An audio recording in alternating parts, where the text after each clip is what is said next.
یہ کتنی بدقسمتی کی بات ہے کہ ہماری اسمبلی کے اندر ایک صاحب کھڑے ہو کے کہتے ہیں کہ کسی مذہب پر کوئی فوقیت حاصل نہیں ہے اور سب مذہب برابر ہیں۔ تو اب اس پر کیا کہا جائے؟ بری عقل و دانش بباید گریست، جو اسلام کے ابجد سے بھی آگاہ ہے وہ یہ جملے نہیں کہہ سکتا۔ اگر اسلام میں کوئی فضل و شرف نہیں ہے تو پھر ہم مسلمان کیوں ہیں؟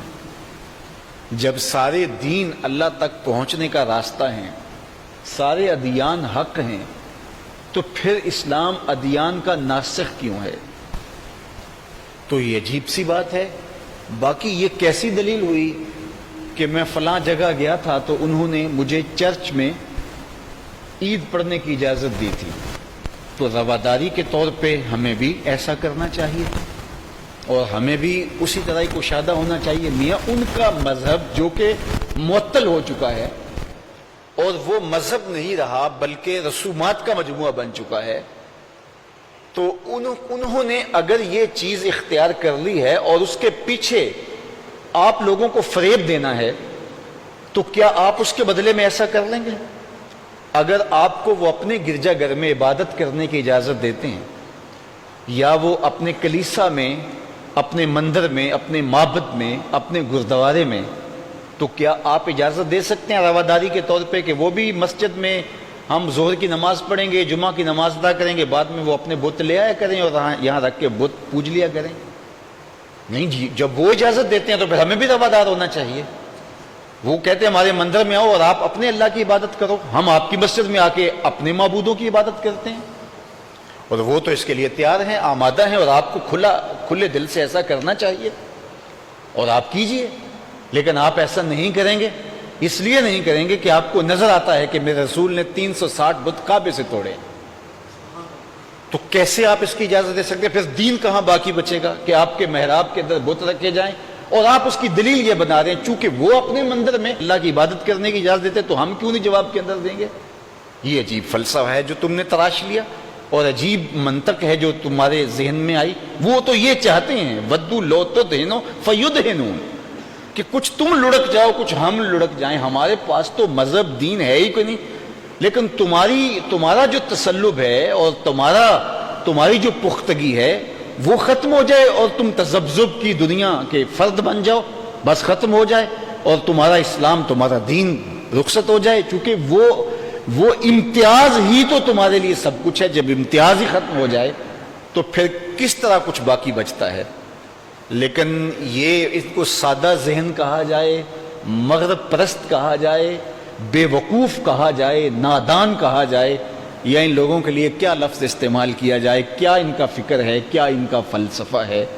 میں کہتا ہوں ایک الزامی جواب جس کو کہتے ہیں ہماری منطق میں، کہ آپ یہ کہتے ہیں کہ جس طرح ہمیں اپنے چرچ میں، اپنے کلیسا میں وہ اجازت دیتے ہیں، بڑے کشادہ دل ہیں، تو وہ تو چلو کافر ہیں، اور آپ ہمیں کافروں کے لیے اسی طرح کا نرم گوشہ اختیار کرنے کی تلقین کرتے ہیں، تو آپ تو باہمی ایک ملک کے اندر رہنے والی سیاسی جماعتیں، یہ تو سارے مسلمان ہیں نا، تو آپ اپنے دفتر دوسروں کے لیے پیش کر دیجئے کہ میاں یہ ہمارا جو ہے وہ تنظیمی دفتر ہے، تو ہماری مخالف سیاسی تنظیم اس میں آ کے اجلاس کر سکتی ہے، کیا حرج ہے اس میں؟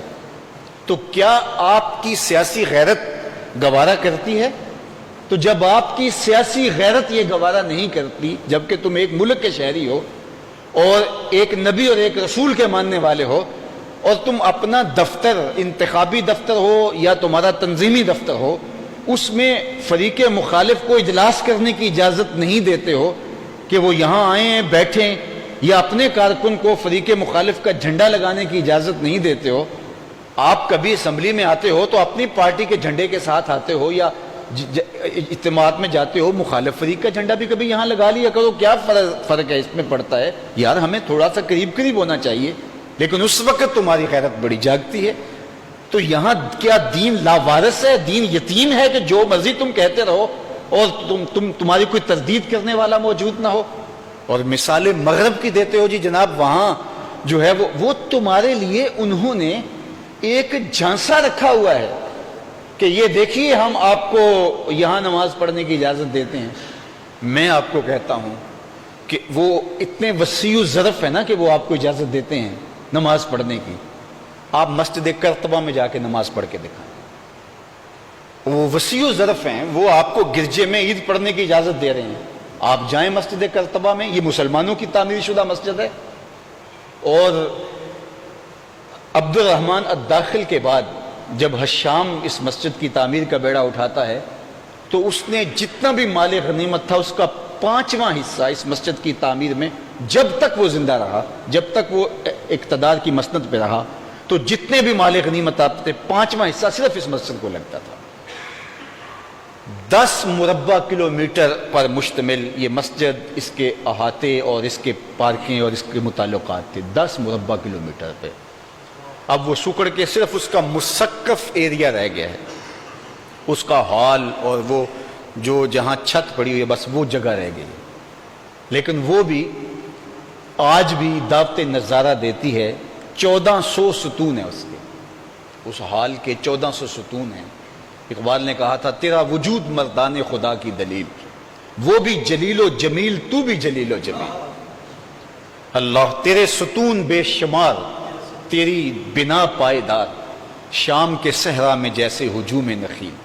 وہ بالکل کھجور کے درختوں کی طرح ان کو ڈیزائن کیا گیا ہے، تو وہاں کھڑے ہو کے 1400 ستون جب نظر آتے ہیں تو لگتا ہے جس طرح ہم کسی نخلستان میں کھڑے ہیں۔ 30 فٹ اونچی چھت اور قیمتی پتھر، اور جو ہے وہ عالی نصب مسجد، اور اس مسجد کو گرجا گھر میں تبدیل کر دیا گیا۔